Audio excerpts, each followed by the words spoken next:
Good morning, Mark and friends. Thank you for tuning in to another episode of The Dose. Jereme Kleven. I am beside Mark Hutchins, the magic man.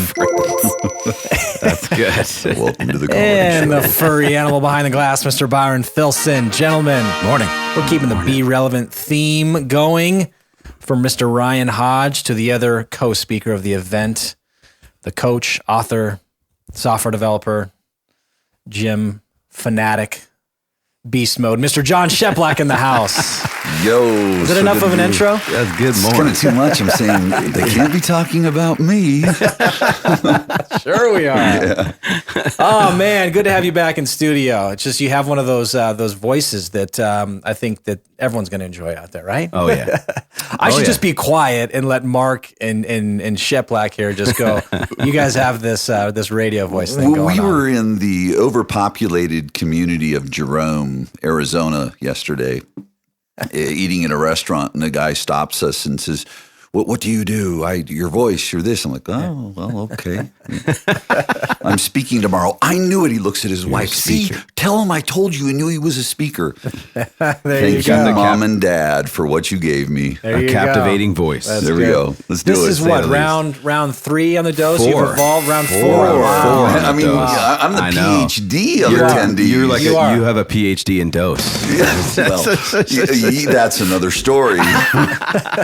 We should have That's you. History. We're going forward. Yeah. We might have to have you host a few episodes and just Mark and I'll take the day off. Yeah. That would be cool. That'd be fun. Oh, boy, I'll John bring in a Cheplak cast hosted of the- characters Oh, for I us. There you go. And you can interview and do your thing. Yeah. So it is great having you. You guys did a tremendous job Monday this Amazing. week. The Be Relevant event, guys on the road show. Awesome message. You take everybody on a ride for sure. It's not just business, real estate, anything specific. It's spiritual, mental, mindset, the whole 9 yards. Well done, sir. Thank you. Well It's done. an honor to be amongst your people. They're always receptive, and I get the privilege of coaching and working with a bunch of them. Have for the last Great. 2 years. I love it. It's great. That's really nice. Yeah. It is. Well, the cool thing with it too is so many times you've got coaches that, because I work in the leadership realm working with you guys, I've had the privilege to do that, but then also with the agents. And so there's a parallel level of communication and vision that takes place between the leadership and the agents, that I work with and working with you guys. So that's cool too. Absolutely. Appreciate that very much. And Absolutely. that kind of leads into what I have in mind today, whether you guys like it or not. We're going to let's talk team today. teams. Because again, it is what we're doing on the brokerage level and the like-minded, I think, people that we have with us. It is who we're trying to surround ourselves with, those that are better than we are, those that are especially better than Marcus. A comedy show today. It's a comedy show today. I'm just kidding. It's all out of love. But so let's talk on that front. First of all, for people out there maybe thinking of starting a team, let's start there. Sure.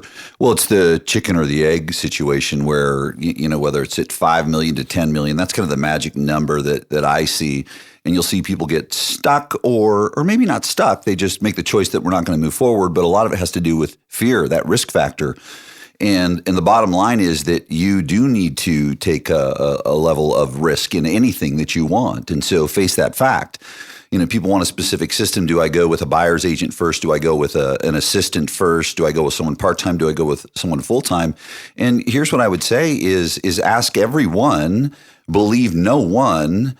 And what I would say is maybe not believe no one, including myself, but question everyone by testing one. If you've got a lot of buyers that are coming through and you think you can feed a buyer's agent, then go down that path. But are you going to be able to handle the administrative levels that come in it? And if you're a more systems person and, because anytime you're growing something like you guys do and growing your organization, you're going to have to play janitor sometimes. And so if you can, bridge that gap in the areas and you fill a void or fill a hole that maybe the new person, don't bring yourself in. Don't hire yourself. That's mistake number one. I hired this person. They're just like me. All right, I'll let you know when that's going to implode. So it's a matter of determining, what area do you need the most support, where you are the least inspired, quite frankly, because the low level of inspiration correlates with our lowest level of skill set. So measure that, but know that you have to take a risk and know that you have to step back, have a calculated time frame, just like a budget performer projection, and state that, you know what, I'm going to have to step back from an income level because there's a transitioning from sales to leadership, because you've got to bring someone in the proper way. People are hired wrong. They're not oriented into the team concept and the picture. And it's this constant implosion, and agents ultimately give up on growing a team. It happens all the time. Yes. All the time. It happens all the time. They back off, or it just goes stale, So if folks have made the decision that I am going to go to the next level and join a team, how does that look? How do you form it, and how do you keep those around you engaged, inspired on the same path? Sure. I think the first thing you need to do is you need to take off your sales hat immediately. And that is very challenging. And people can say, okay, I get that. That makes sense. But I mean, you need to do it, internalize it, because there's a tape recording that's been playing in your head for how many ever years you've been in the business, in the way that you wake up and the way that you function and act on a daily basis. That must change dramatically. And to change anything, we have to just shift our focus dramatically. So how do we shift our focus dramatically? Well, start talking to people that are doing it. And for a great example is your organization is fostering the team environment. And you talked about trying. Well, trying is something that we do, I guess, apparently, in the initial outset of any vision that we have is we will try, but we know whether we're committed based on the result. Well, based on the result of the trajectory of growth of teams in your organization, you guys are committed to it.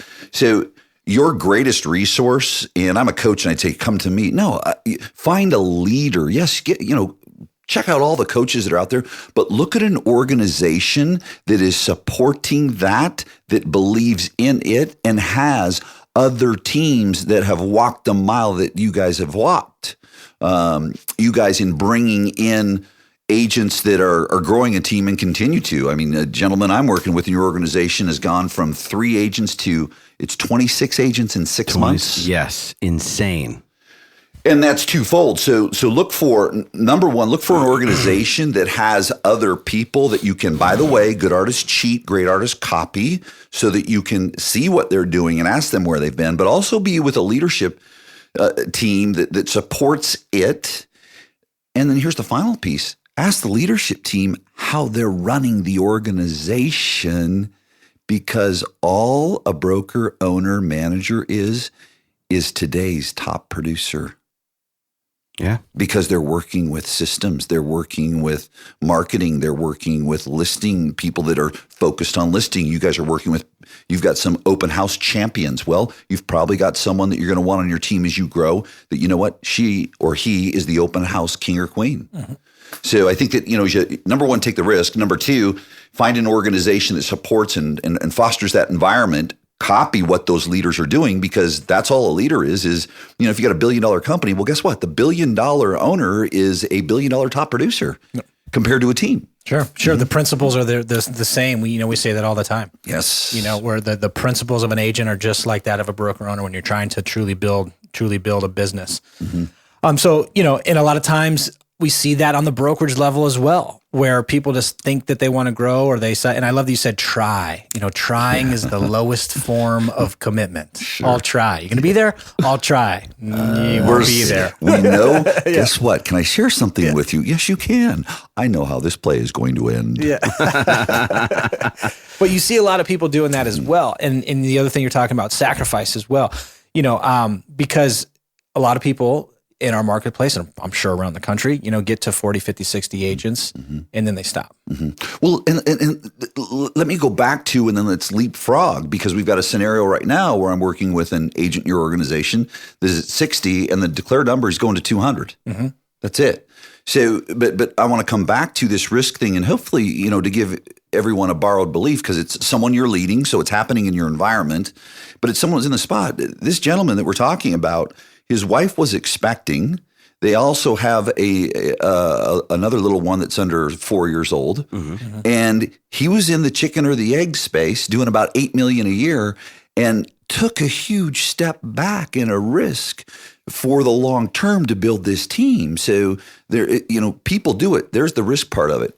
The next piece is you take a look at, and it's very interesting because, I evolved into this coaching and training and leading agents with teams because they started to capture, for many years you've worked with broker owners, managers, and it is the same. Right. They're building a team within that. And what happens is that they get to, so whether it's an agent with 50 people on their team, 20 people on their team, or 10 people, and I'd say, well, out of the gates, you're netting probably about 250 to 300. How did you know? I said, because I know. Because what you do is you cap yourself out and you're turning and burning people through, and you've got to move to a space of truly being a leader, like a broker, owner, manager. And so the first principle that they've got to get is, number one, they're the cap. The leader of the team is the cap of the organization always. They want to say that, it's this or it's that. No, it always comes back to you. And what is the cap? The cap is control. If you want power, you must let go of control, period.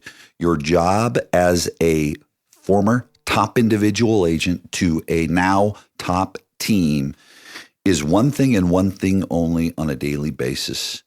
Replace every aspect of who you are, what you do, and what you stand for and have stood for and have done to this day going forward in trying to grow. Because it's transfer it out. Because if you sit there and stay in those old silos, well, I'm still going to do this or I'm still going to do that. Well, you're still going to stay right at that number that you're at. So it's on a daily basis. I would say this to you in its simplest of form, overarching principle is wake up and ask yourself, how am I going to replace myself today? Great. I got a buyer's agent in. Okay. Now the ultimate level is when I can move to the space of letting go. And now I have a listing coordinator that I know that steps out and goes on a listing presentation. By the way, their conversions are better than mine.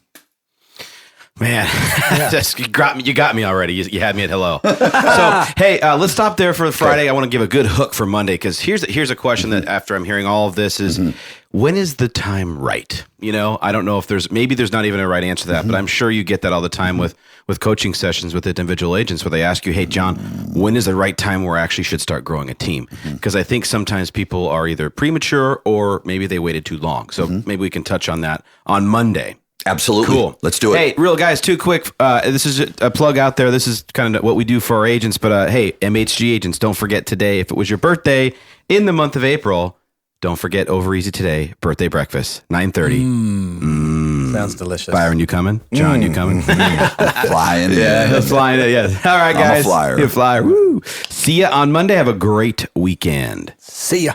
Bye, Byron.